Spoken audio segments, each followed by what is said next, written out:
it was really hard being an OBGYN and everybody asking me, when are you going to have a baby? And having to relive the story over and over and over again.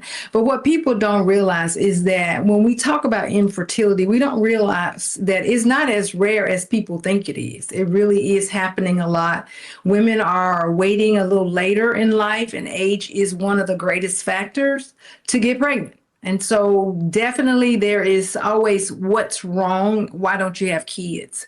So the question should not be asked, especially if it's not somebody you're dear and close to. And it's one of these things too of when you don't want to get pregnant, you do things to help reduce the chances of you being pregnant, right? You're on birth control. You have different methods to prevent that ovulation. So how do you know?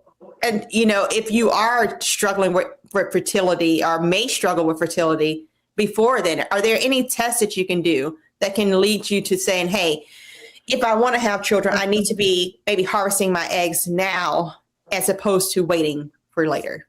So we're telling every woman age 30 and greater, really before 30, if you are not planning to get pregnant, please, please harvest and freeze eggs, because the one thing you can't get back will be those eggs. And the earlier, the better.